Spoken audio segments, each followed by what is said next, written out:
If you follow my channel, listen to A Voice from Men Radio, or are familiar with the Atheism Plus fiasco, you may recognize this ridiculous character. Creepy BitterGrrl.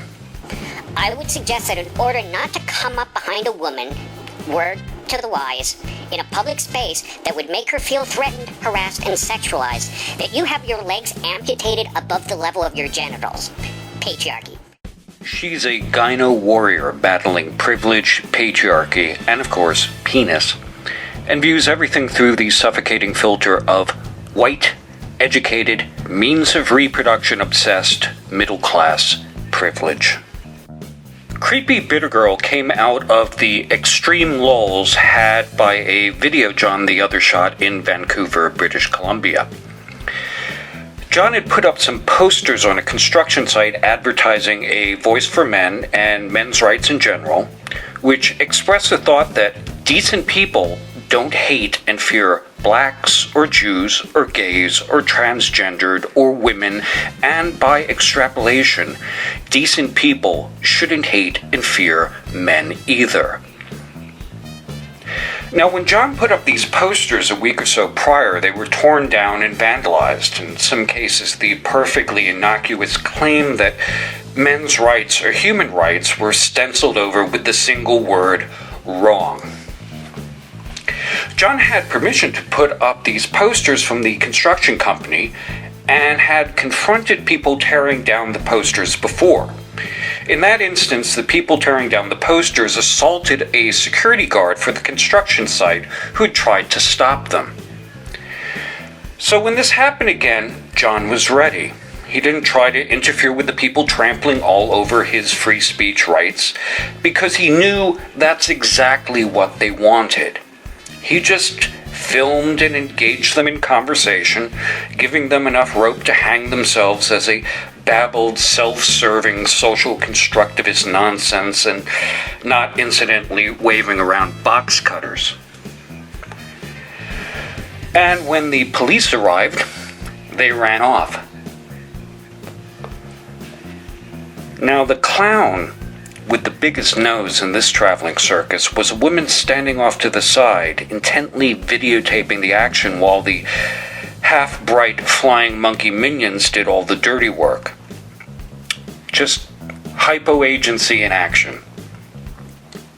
She would have been entirely unremarkable, except that she opened her mouth and let forth words that have since become legend.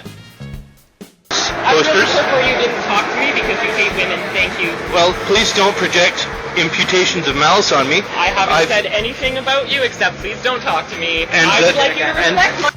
I haven't said anything about you. Let's go back and look. These I really posters. prefer you didn't talk to me because you hate women. Thank you. Oh. So what she's saying is, I haven't said anything about you, except the imputation of malice that I just said. Okay, moving on. Put them all back up. I mean, this is on private property. I don't know if that is, but this is owned by the construction site. So you're saying that you posted bills on private property? That's like vandalism. No, I did it with permission. Maybe you should call the cops on yourself. There, I have called the cops. on yourself for posting in an illegal area? No, I've posted with permission, sir. And You asked the bank for permission to... No, I asked the construction site who owns this for permission. Really? That's interesting, you know? Property here, so unless you have their permission, you actually don't have permission. Well, actually I do, because the construction hoarding is owned by the construction site. Yeah, the construction hoarding is owned by the construction site, and I have the construction company who owns the construction hoarding. I have their permission. You didn't talk to me because you hate women. Thank you. I haven't said anything about you except please don't talk to me. And so, Creepy BitterGrrl was born. One problem I had with doing Creepy BitterGrrl was how little footage there was of this woman. Sasquatch has more exposure. She was little more than a grainy enigma. Until now. To the daughter, I haven't had.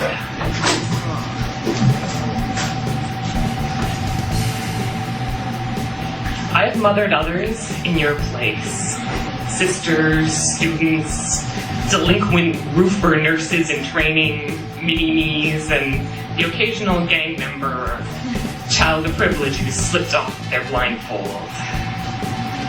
I have held the hands of immigrant survivors and toddlers who grew up to conquer mountains. I'm raising a society instead of you. Because of how I would fear for you from the moment you drew your first breath. How I would fight to find the words to give form to the nameless panic of living in a world that's not safe for us.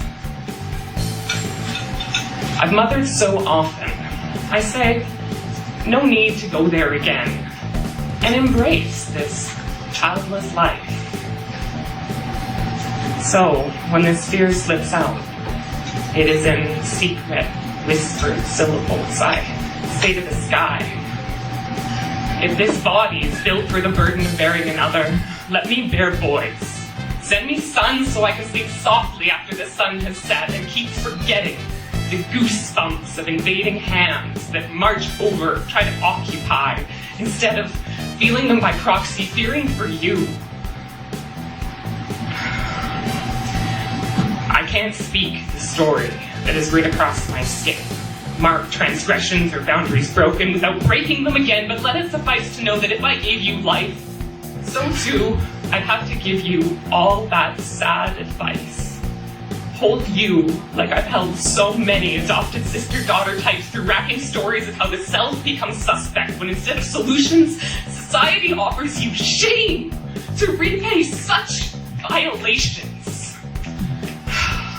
I can't bear the idea that your perfect satin skin should ever be marred, compelled, a liability. That you should grow up fearsome of your own self and live through moments of torture that I couldn't take for you or stop.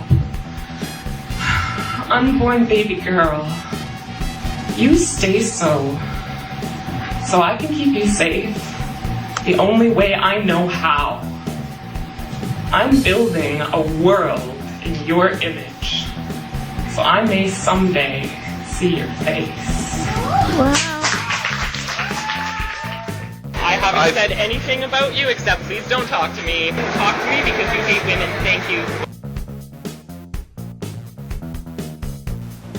Sasha doesn't want to give birth to girls because after nurturing the entire planet, and thanks a whole lot for that, Sasha, she would constantly be worried about the danger they would be in. She'd have boys because boys never face danger. You know, in the same sense that the only violence is sexual violence, which men never face. And of course, women are the victims of war because they become widows or something. You know, there's a lot of hate going on here, but it's not John the Other hating women. I don't think it's men hating women. But someone's hating. And I wonder where all this rage comes from. Papa, we shall never have peace. No, nor will we weather the storm. I remember one time you met the love of my life. Glad to see he's a good hippie boy, you said, as if he were, as if he stood in your shoes, as if you had some say. And a father might, but not you, forever more absent than present, your presence punctuating my life every 5 to 7 years with an evening dinner or a trip to the zoo, just often enough to create memories to underscore the subsequent years of silence. And it turns out, little girls are more like puppies, because they will come back and back and back to seek the hand that hurts them. I never once failed to be hopeful, to allow you to never fail to find some form or avenue for betrayal. Papa, we shall never have peace. Oh, daddy issues. How very fucking trite. If we're going back and forth this crosswalk that's outside of the holding facility behind the court at 222 Main Street, and the police officers are periodically coming by and forcing people out of the crosswalk and threatening to arrest them for using the crosswalk across the street. The Okay. Thank you. Yeah, absolutely. Sasha Wiley took part in a protest in front of the Vancouver police station where she and other protesters blocked traffic and allegedly bullied people and spit on cars. Like speech rights, Sasha is very discriminating about who she allows to go about their business. Free speech and freedom of travel is all very well and good. Just run yours by Sasha first. You misogynistic, slut-shaming, patriarchal fuck. So can you tell us what happened last night here in front of the police station?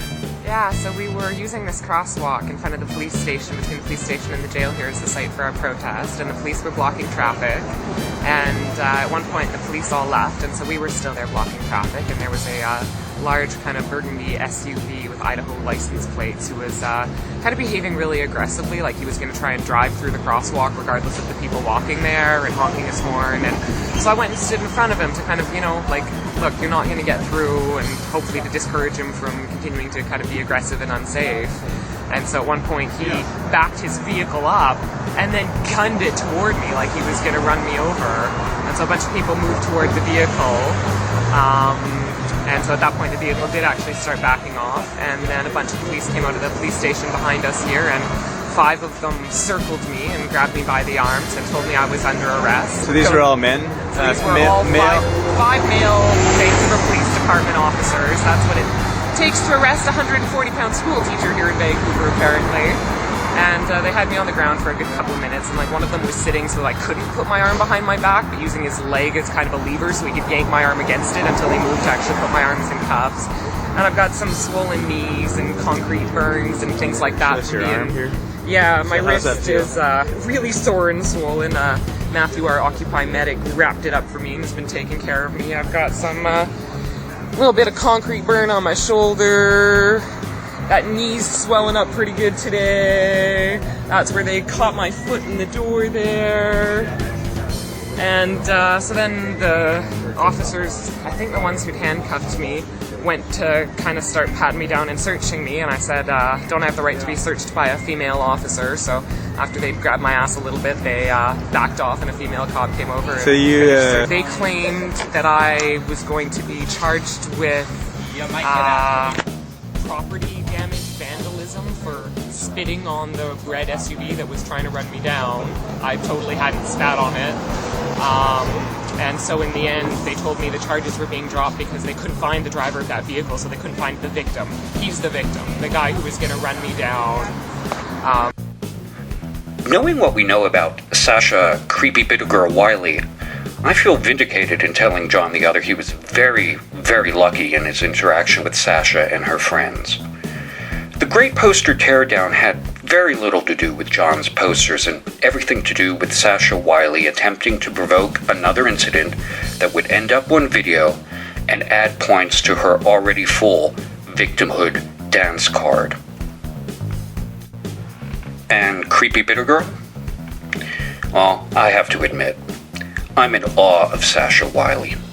That is, from my point of view, if Sasha Wiley didn't exist, I would have to invent her as the stereotype of a mean-spirited, pretend victim bully, a sex-obsessed, privileged, middle-class white woman, completely enamored with her own neurotic worldview. And I can't think of any better way to show my appreciation.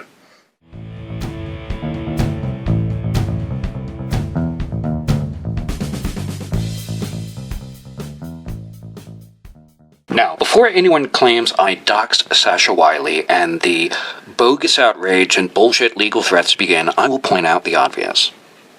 Her face, her name, and her occupation were freely given by her and available in news articles and videos online. Just because she didn't show ID while her and her cronies were committing illegal and unethical acts doesn't mean she had or deserves anonymity. Despite what she might think, she's not the victim here. And fuck you.